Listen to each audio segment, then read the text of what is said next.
Bom dia, gente. Bom dia. Quando o pastor me anuncia como Leonardo, nem eu mesmo me reconheço. Assim. Parece como chamar o nosso pastor Theo de Teófanes, né?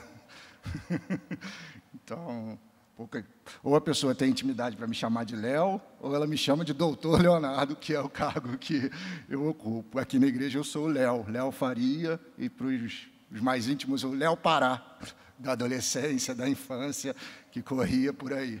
É assim que a maioria ainda me conhece. E é assim que eu gosto de ser chamado, Léo Faria. Leonardo, até eu me estranho. Quando a minha esposa chama Leonardo, ferrou, complicou. Vamos abrir as nossas Bíblias, irmãos. Vamos ficar de pé e abrir as nossas Bíblias em 2 textos. Eu gostaria de meditar em 2 textos da Palavra de Deus. Romanos, capítulo 8, verso 18 a 22. Inicialmente, vamos ler esse texto da Palavra de Deus.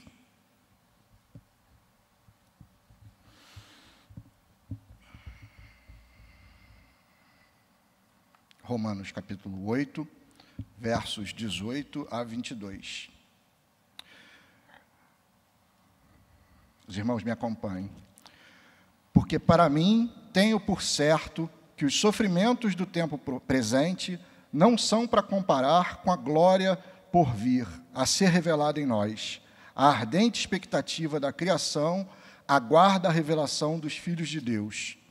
Pois a criação está sujeita à vaidade, não voluntariamente, mas por causa daquele que a sujeitou, na esperança de que a própria criação será redimida do cativeiro da corrupção para a liberdade da glória dos filhos de Deus. Porque sabemos que toda a criação, a um só tempo, geme e suporta angústias até agora. Vamos agora folhear a Bíblia um pouco mais à frente e abrir no texto que é o nosso texto central da nossa escola bíblica de verão. 2 Coríntios, segunda carta de Paulo aos Coríntios, capítulo 5,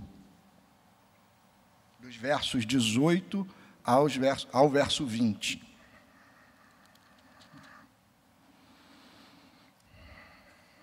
Segunda carta de Paulo aos Coríntios, capítulo 5, versos 18 a 20. Ora, tudo provém de Deus, que nos reconciliou consigo mesmo por meio de Cristo e nos deu o ministério da reconciliação, a saber, que estava em Cristo reconciliando consigo o mundo, não imputando aos homens as suas transgressões, e nos confiou a palavra da reconciliação, de sorte que somos embaixadores em nome de Cristo, como se Deus exortasse por nosso intermédio. Em nome de Cristo, pois, rogamos que vos reconcilieis com Deus. Os irmãos podem se assentar.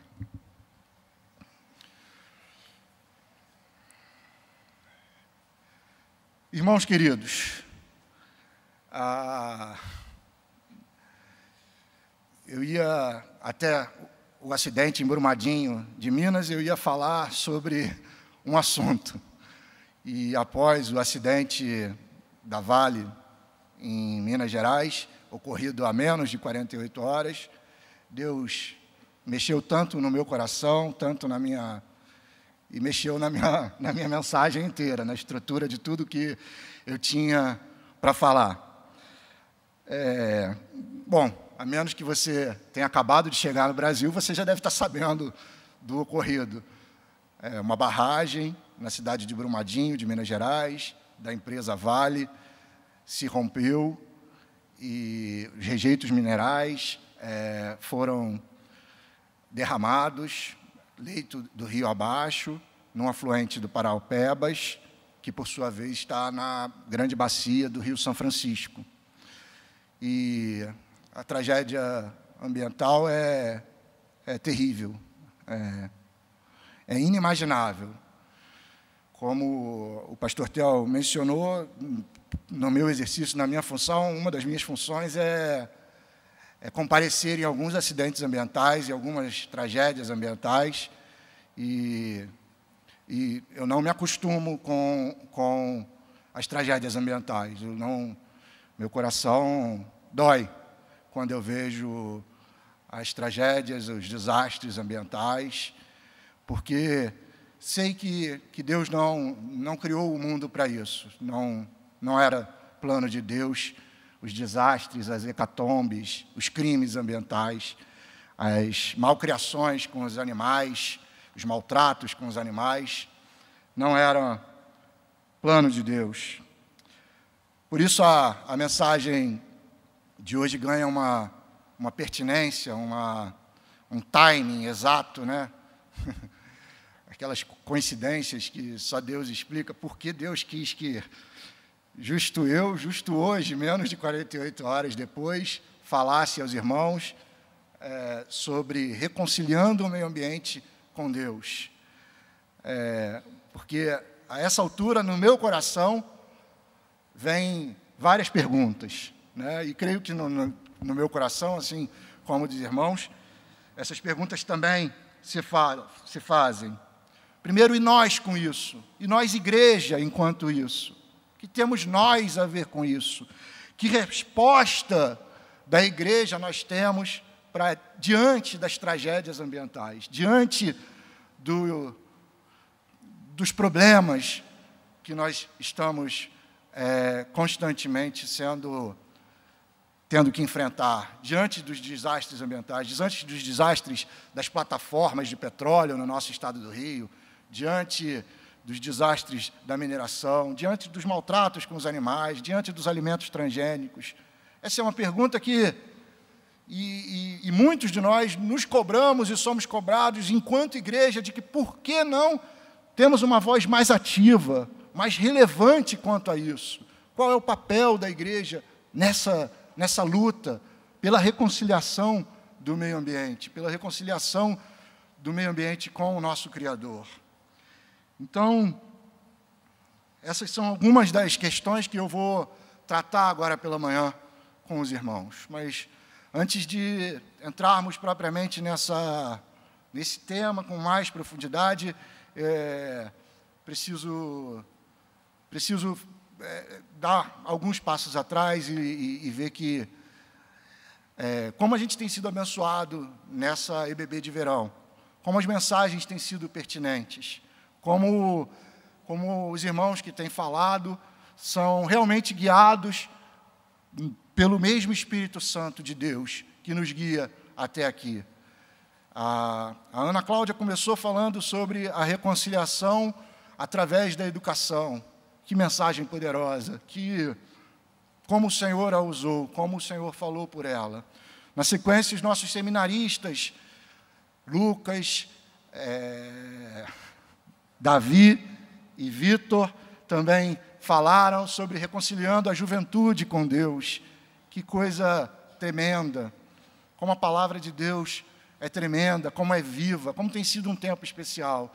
Na semana passada, o Gerson Borges trouxe uma mensagem poderosíssima, contextualizada, de que nós, cristãos, precisamos entender a nossa cultura, precisamos entender onde estamos inseridos, onde nós estamos pregando, a quem devemos pregar.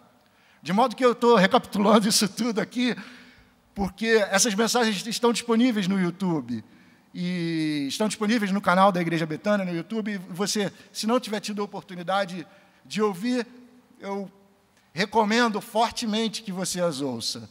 Se você não conseguir entender o que eu falei, se você não conseguir captar a minha mensagem, eu recomendo que você ouça os que já falaram, foi muito bom. Se eu não tiver a capacidade, se Deus não me der a graça de compartilhar com vocês aquilo que Ele tem colocado no meu coração, algo que vocês assistam as mensagens que já estão disponíveis, porque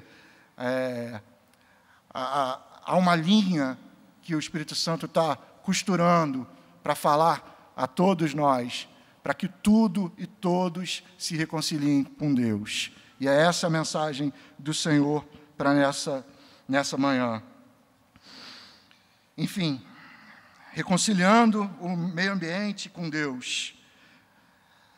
Me tocou muito, na semana passada, no domingo pela manhã, a canção que o Gerson Borges tocou, que fala do Salmo 146, versículo 6, em que diz: o céu, a terra e o mar, e tudo o que neles há, glorificam ao nosso Deus. A Bíblia está repleta de menções à beleza e à glória da criação de Deus. Como o meio ambiente, os ecossistemas, a natureza é linda. Viver em Niterói é uma constante contemplação dessa desbundante glória de Deus, da criação de Deus. Eu vivi 12 anos no interior do Brasil e fico maravilhado em poder olhar a praia de Caraí, o amanhecer, o pôr do sol, as nossas praias litorâneas, como nós temos dias lindos, como nós temos entardeceres maravilhosos. Esse verão tem sido especial, né? Quem tem rede social, Instagram, Facebook, o pessoal tem gostado muito de compartilhar as manhãs, os pôres do sol, os anoiteceres, porque realmente o nosso Deus é maravilhoso. A natureza é linda, linda, linda, linda, bela. Deus criou algo maravilhoso. No dia de hoje, então, vocês repararam? Que dia lindo que o Senhor nos deu hoje. Que manhã abençoada. Que céu azul. Que coisa sensacional. Glória a Deus, só há isso a dizer. Nas palavras de João Calvino, o mundo criado é o deslumbrante teatro da glória de Deus. O mundo criado é o deslumbrante teatro da glória de Deus, nas palavras de João Calvino. Mas, nesse teatro, nesse cenário, há também um grande drama. Há uma cena de fundo muito dramática. Os desastres, as hecatombes ambientais nos mostram que há algo de errado no meio ambiente. Há algo que precisa ser consertado, há algo que precisa ser reconectado. Há um desconforto, um desassossego, um algo diferente no nosso coração quando a gente vê um desastre como o que ocorreu em Brumadinho. Comigo, e eu sei que isso se repete com a maioria dos irmãos, quando a gente vê uma cena como aquela de desastre ambiental, lavando as coisas, a gente pensa, isso não está certo. Não fomos criados para isso, Deus não criou a natureza para isso. Não fomos criados para ver isso. Há algo de errado, há algo fora do normal. Há uma ruptura, há um descontentamento. E isso mexe comigo. E sei que mexe com os irmãos também. Porque a natureza que Deus criou foi para que tudo fosse belo, tudo fosse lindo e tudo expressasse a glória de Deus. Mas não é assim. Romanos, capítulo 8, 22, texto que já lemos, nos revela que toda a criação, a um só tempo, geme e suporta angústias até agora. Toda a criação geme e suporta angústias até agora. E é isso que acontece hoje no Brasil, hoje em nossa cidade, hoje em nossos corações. A natureza, a criação geme, na esperança de que o nosso Deus há de nos reconciliar também com o meio ambiente. Por isso, voltemos ao texto de 2 Coríntios 5, verso 18, e eu vou tentar extrair do texto algumas lições para que nós saiamos daqui e entendamos qual é o propósito de Deus na reconciliação dele com o meio ambiente. 2 Coríntios, capítulo 5, verso 18. Paulo, escrevendo a carta aos Coríntios, logo no início do verso 18, diz: tudo provém de Deus. Tudo provém de Deus. E a primeira lição, a primeira coisa que eu queria deixar com os irmãos, destacado nessa manhã, é que toda a criação é obra do Criador. Mais uma vez, os céus, a terra, o mar e tudo o que neles há, tudo vem de Deus. Tudo é obra do Criador. O livro de Gênesis narra o espetáculo da criação. Há um Criador, e tudo o que ele fez era belo, como constatado em Gênesis. O Evangelho de João, em seu capítulo 1, diz lá, e corrobora com essa afirmação no versículo 3, que diz: todas as coisas foram feitas por intermédio dele. Todas as coisas foram feitas por intermédio dele. O nosso Deus, o Criador, fez tudo. Tudo provém de Deus. Portanto, meu irmão, não há outra força criadora originária. Não há. Precisamos proclamar essa verdade. Eu sei que parece um óbvio ululante aqui, mas é preciso, nos dias atuais, que nós, Igreja de Cristo, nos levantemos e dizemos: toda a criação provém do Criador, do Deus eterno que nos criou. Não cremos numa geração espontânea, não cremos na teoria dos caos, não cremos que moléculas se organizaram do caos e então tudo se fez a partir do nada. Não é assim que a palavra de Deus nos ensina, não é assim que Paulo nos ensina, não é assim no Evangelho de João, não é assim desde Gênesis. Tudo provém de Deus. E nos dias atuais, precisamos reafirmar: há um Criador, há um Criador. Não acreditamos em teorias evolucionistas que não digam que lá no início há um arquiteto, há alguém que projetou, há alguém que sonhou. Tudo provém de Deus. Eu, você, nossos filhos, nossos pais, a natureza, a beleza, os animais, as praias, os rios, tudo provém de Deus. Salmo 139. Pois tu formaste o meu interior. O Senhor formaste o meu interior. Salmo 139, verso 13. Tu me teceste no seio da minha mãe. Graças te dou, visto que por modo assombrosamente maravilhoso me formaste.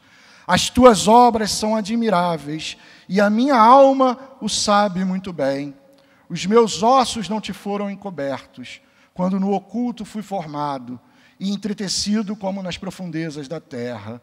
Os teus olhos me viram a substância ainda informe, e no teu livro foram escritos todos os meus dias, cada um deles escrito e determinado, quando nenhum deles havia ainda. Primeira coisa que a gente precisa entender e proclamar ao mundo, para que eles se reconciliem com Deus, para que o meio ambiente se reconcilie com Deus, primeiro precisamos entender que tudo provém de Deus. A natureza é divina, o meio ambiente é divino. Ok? Segunda lição que nós temos em 2 Coríntios 5, capítulo 18, 2 Coríntios capítulo 5, verso 18.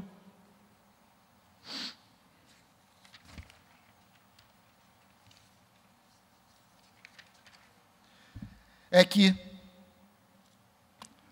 está escrito lá,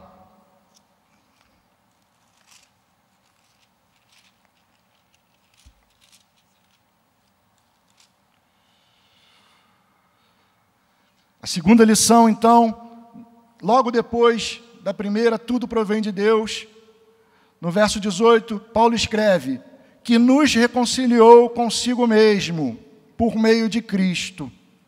Que nos reconciliou consigo mesmo. A segunda lição que nós temos a tirar nessa manhã desse texto é de que há um autor da reconciliação. Há um responsável por essa reconciliação. Se você voltar para o texto e reparar na expressão verbal utilizada por Paulo, Paulo diz que Deus nos reconciliou consigo mesmo. Veja bem, no texto fica claro quem é o autor da reconciliação, quem é o responsável por fazer-nos de novo amigos do meio ambiente, quem é responsável por acabar com a inimizade que temos com a natureza. É o próprio Deus quem nos reconciliou. Por isso, por que é tão importante lembrar disso? Porque não há nada que possamos fazer nessa reconciliação. O autor da reconciliação, o consumador da reconciliação é Deus. Foi Ele que nos reconciliou consigo mesmo. Ele é o responsável pela reconciliação. Ele deu o primeiro passo. Não fomos nós que nos achegamos a Deus.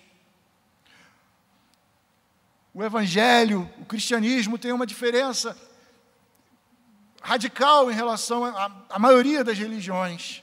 Na maioria das religiões, o homem precisa fazer algo para se reconciliar com suas divindades, para se reconciliar com Deus. E aí ele começa a correr atrás de punições, tarefas, ofertas, sacrifícios.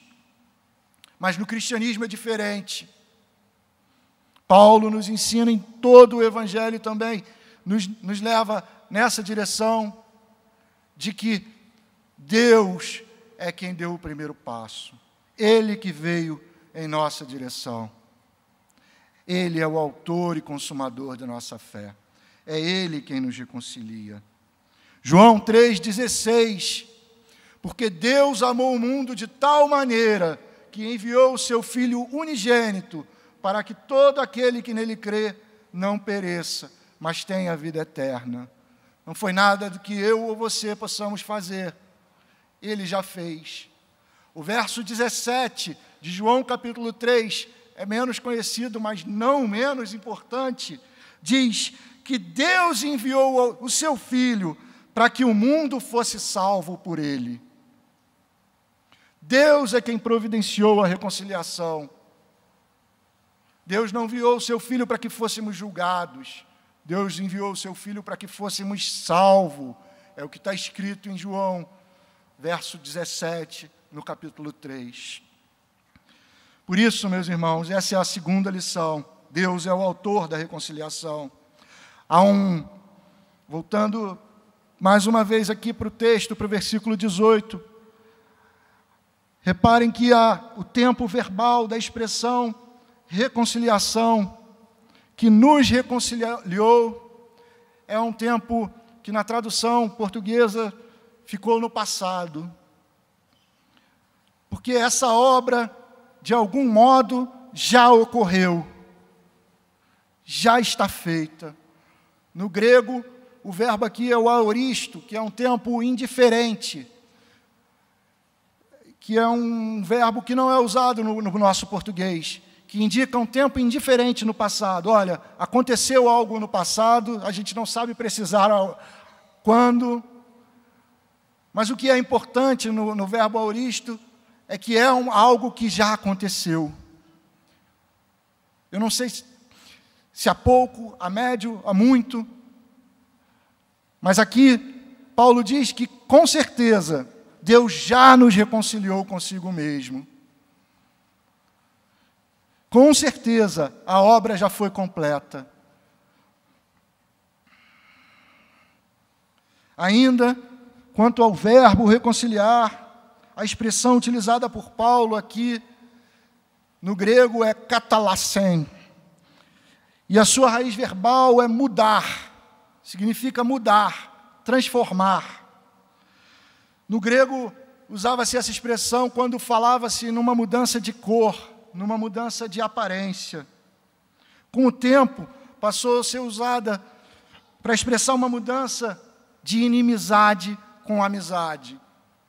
Toda vez que o grego falava katalassen, ele falava de que havia um reunir de amigos. Amigos deixavam de ser inimigos e se transformavam amigos novamente. Então, com o tempo, ele passou a ser utilizado na ideia de unir duas partes que estavam em conflitos. O que eu quero dizer com isso é que Deus, o autor da reconciliação, já fez a obra e já nos transformou em amigo dele. Já acabou com a inimizade que existia entre nós e Deus. E hoje podemos ser amigos de Deus, porque esta obra já foi completa. Então, de forma bem clara, para que todos me acompanhem, a primeira lição que a gente tira desse texto é que tudo provém de Deus. A segunda lição que a gente tira desse texto é de que Ele é o autor da reconciliação. Não há nada que possamos fazer. Ele já deu o primeiro passo. A terceira lição que eu quero compartilhar com os irmãos nessa manhã é que Deus reconciliou consigo o mundo.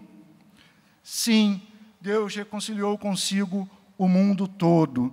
A expressão utilizada no versículo 19, a saber que Deus estava em Cristo reconciliando consigo o mundo. A expressão utilizada aqui no grego para expressar mundo é cosmos. Há 4 expressões em grego para você que foram traduzidas como mundo.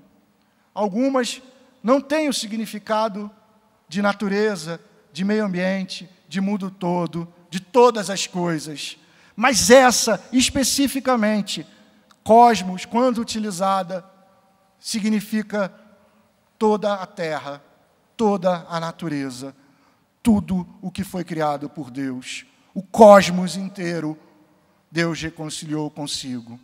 E essa é a terceira lição que nós precisamos ter em nosso caminho. Nessa expressão, Deus reconciliou consigo o mundo, é que está centrado o tema de toda a nossa EBB. Para que tudo e todos se reconciliem com Deus. Para que o cosmos se reconcilie com Deus. Precisamos entender, enquanto igreja, que tudo precisa ser reconciliado com Deus. Nada escapa à remissão em Cristo. A reconciliação em Cristo é completa. Deus promete novo céu e nova terra. Isaías 61, passagem belíssima, palavra de Deus que o nosso pastor Josué musicou lindamente naquela canção Carvalho de Justiça. No versículo 4, fala da restauração da natureza. Isaías 61, no verso 4, o profeta fala: edificarão os lugares antigamente assolados, restaurarão os de antes destruídos, e renovarão as cidades arruinadas, destruídas de geração em geração. Tudo será restaurado, tudo já está sendo reconciliado. Deus já providenciou a reconciliação. Nada escapa. Nada escapa. Deus já enviou o suficiente, que era o seu único Filho, para que o mundo tivesse a reconciliação com Ele mesmo. A quarta lição que tiramos do texto de 2 Coríntios, capítulo 5,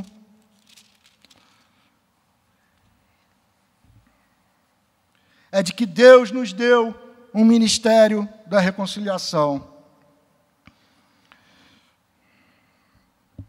No versículo 18, no final do versículo 18, o apóstolo Paulo fala: e nos deu o ministério da reconciliação. No final do versículo 19 fala: e nos confiou a palavra da reconciliação. No início do versículo 20, de sorte que somos embaixadores em nome de Cristo. A quarta lição que nós temos para hoje é de que Deus nos deu o ministério da reconciliação. Mas aqui há um aparente conflito. Se você está me acompanhando até aqui, você tem a mesma dúvida que eu. Ora bolas, mas Deus já nos reconciliou, como é que ainda há um ministério de reconciliação a ser cumprido? E são dessas coisas que o Evangelho tem, desse Deus gracioso que nós temos, que já fez a obra, mas nos permitiu participar com Ele da obra. Deus já nos reconciliou com o mundo, com o cosmos, mas permitiu, mas nos incumbiu, mas nos vocacionou, nos chamou, nos entregou a tarefa também de continuarmos reconciliando o mundo com Ele. É isso que Paulo fala nos dias de hoje, nos dias de Coríntios. Jesus já morreu, mas é preciso que nós proclamemos o Evangelho da reconciliação. Esse é o nosso papel, essa é a nossa função, esse é o nosso ministério. Nossa tarefa é compartilhar essa mensagem do versículo 19, a saber que Deus estava em Cristo, reconciliando consigo o mundo, não imputando aos homens as suas transgressões. Esse é o ministério da reconciliação, que nós temos que proclamar ao mundo. Esse é o nosso chamado, essa é a nossa função. Uma vez reconciliados com Deus, cabe àqueles que foram reconciliados proclamar o ministério da reconciliação. Para tanto, Paulo usa no início do versículo 20 uma expressão muito interessante: de sorte que somos embaixadores em nome de Cristo. Paulo aqui fala que nós somos embaixadores. Muito interessante analisarmos o sentido, o significado dessa expressão embaixadores. Embaixadores do grego vem de presbeutes, da onde vem a palavra presbiterianos, denominação na qual nós congregamos aqui. Nós somos os presbeutes, nós somos os embaixadores. Paulo vocaciona os cristãos como presbiterianos, embaixadores do reino, para proclamarem essa mensagem. Mas o que eram os presbeutes na Grécia Antiga? Quem eram eles naquela circunstância ali de Coríntios? Naquele contexto de Coríntios, quem eram os embaixadores? Os embaixadores eram basicamente os representantes do Império Romano que eram enviados para o reino conquistado a fim de consolidar o poder e as novas regras naquele lugar. Ou seja, toda vez que o Império Romano guerreava contra um outro uma outra localidade e ganhava e vencia, eram enviados embaixadores do reino de Roma, do Império Romano, para aquele local, para informarem e acertarem como funcionaria o novo império, o novo reino. Olha que figura Paulo usa aqui no texto. Paulo diz que eu, você, que a igreja de Cristo pelo mundo, é representante do reino de Deus, enviada para o mundo,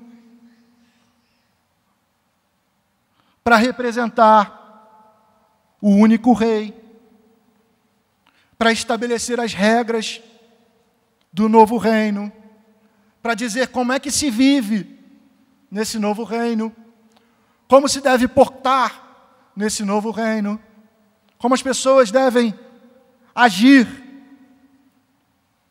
sob esse novo império. Esse é o ministério da reconciliação, esse é a proclamação do Evangelho de Deus. Essa é a lição que Paulo tem para deixar para nós.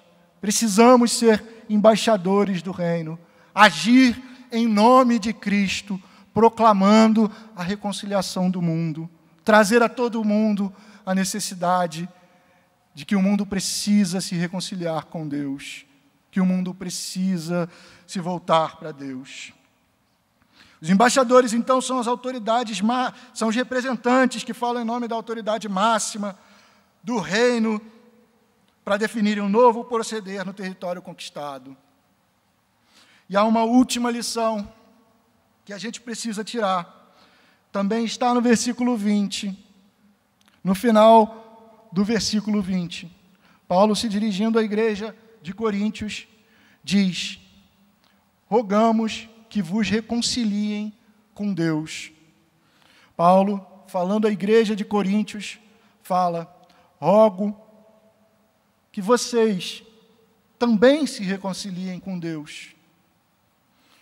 Veja, a mensagem de Paulo não é para fora da igreja. Paulo aqui não está pregando para o mundo. Há aqui sim uma visão de que o ministério da reconciliação, a palavra da reconciliação deve ser proclamada. Mas Paulo diz: rogo-vos, suplico-vos, clamo diante de Deus, que vocês, igreja de Coríntios, vocês, igreja Betânia, se reconciliem com Deus. A necessidade de reconciliação com Deus é constante na vida do cristão, é diária. Várias e várias vezes, nas cartas de Paulo, a gente vê que Paulo repetidamente fala: olha, é necessário nascer de novo, é necessário que você se reconcilie com Deus, é necessário de novo e de novo, que a gente a cada dia se reconcilie com Deus. Agora, no início do ano, eu estava de férias, não foi bem férias, eu passei alguns dias na praia com minha família e a gente teve contato com um casal de missionários que está no Nepal, que é missionário no Nepal. E o Nepal é um dos países em que a perseguição cristã é muito grande, muito pesada, a perseguição. É proibido falar em público de Jesus Cristo, né? E eu estava conversando com esse casal, e eles falando das dificuldades, e eles falavam de como é difícil implantar o reino de Deus num local desse. Como é difícil ser embaixador de Cristo num local desse. Eles me falavam que no Nepal as famílias têm por costume ou vender as filhas ou arrumar casamentos arranjados para as filhas. É raro uma família nepalesa, Katmandu, permitir que sua filha escolha o marido. E esse missionário me falava que esse é um grande problema quando as pessoas se convertem, principalmente as mulheres, as meninas quando se convertem, as moças quando se convertem. Porque, na maioria das vezes, elas já estão ou prometidas ou vendidas para um casamento arranjado. E esse casal de missionários, a gente falando de cultura, ele dizia que eles sistematicamente têm que dizer para essas meninas: não casem. Não casem. Mas, ao dizerem não casem, eles enfrentam a cultura, o Estado, todas as regras daquele país, daquela origem. E, ao dizerem isso, quando as meninas assumem essa postura de não casar, invariavelmente a maioria delas é repudiada pela sua família. E aí elas só têm uma coisa a fazer: correr para a missão, correr para os missionários. Ou seja, toda vez que elas seguem a palavra da reconciliação, toda vez que elas seguem a palavra dos embaixadores de Cristo, elas viram exiladas. Elas têm que ir para a missão, porque não há trabalho para elas, as famílias não aceitam mais elas. E isso me traz um monte de coisas na cabeça. Enquanto eles falavam isso, eu já estava meditando nesse texto, e isso me trazia um monte de coisa na cabeça, um monte de consequências, de qual é a postura nossa, enquanto embaixadores, aqui no Brasil. Quando a gente tiver que ir contra a cultura, quando a gente tiver que assumir uma postura de que, olha, isso está errado. No meu trabalho, quando eu tenho que dizer, olha, isso não dá para fazer, não tem jeitinho, como disse o Gerson Borges aqui na semana passada, não há um jeito macunaímico de ser feito. Do reino da onde eu venho, o rei que eu represento não me permite lidar com as coisas da maneira da lei de Gerson, da forma como as coisas são feitas, infelizmente, no nosso país. Enquanto embaixadores do reino, temos responsabilidade. E com essa responsabilidade vem o peso. Porque, invariavelmente, precisamos dar abrigo àqueles exilados no próprio reino.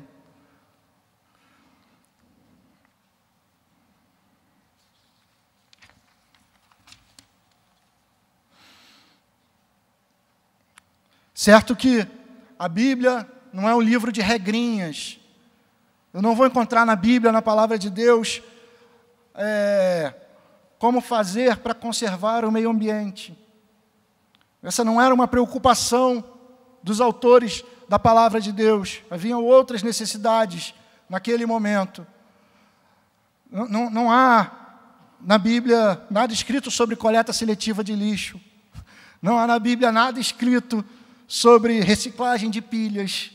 Não há na Bíblia nada escrito sobre alimentos transgênicos.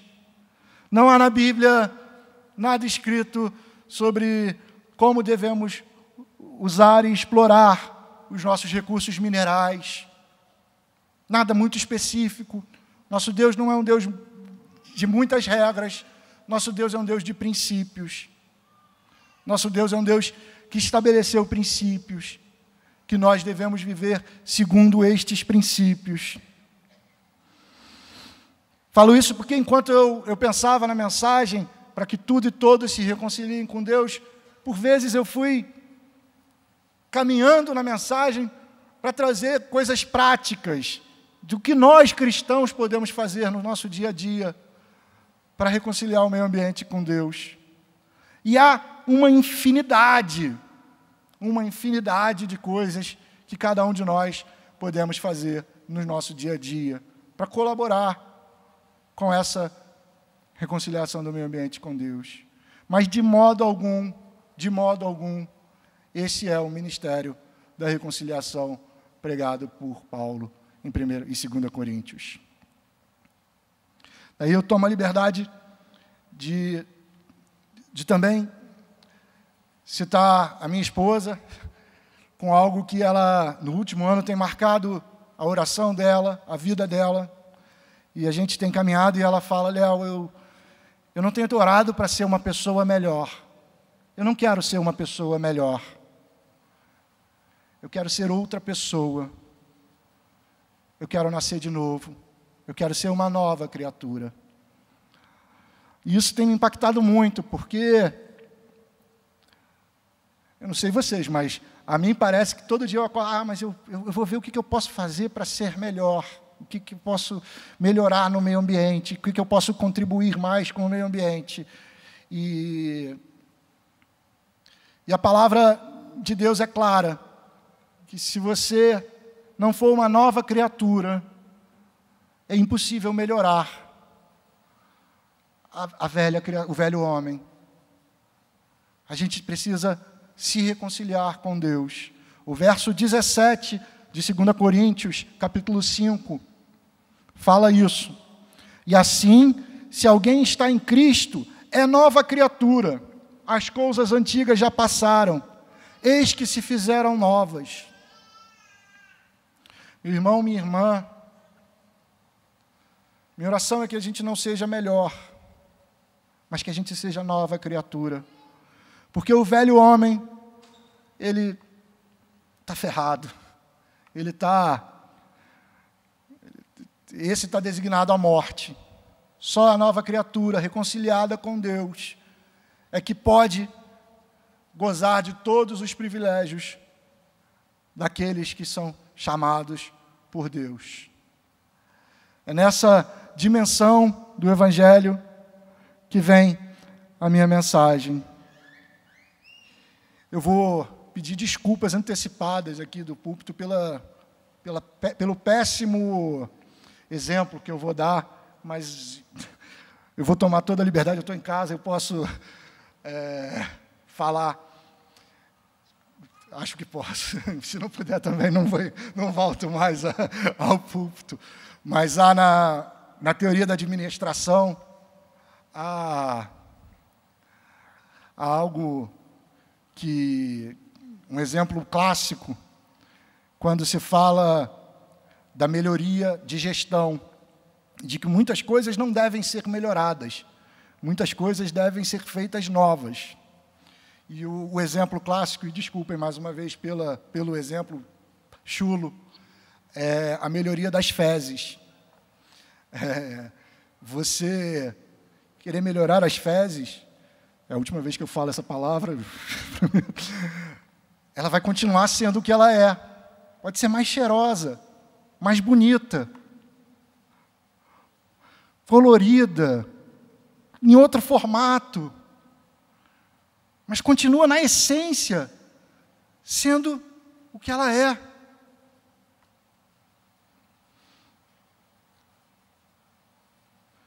Minha oração nessa manhã, minha mensagem nessa manhã para a igreja é de que não queremos ser melhor, que não queremos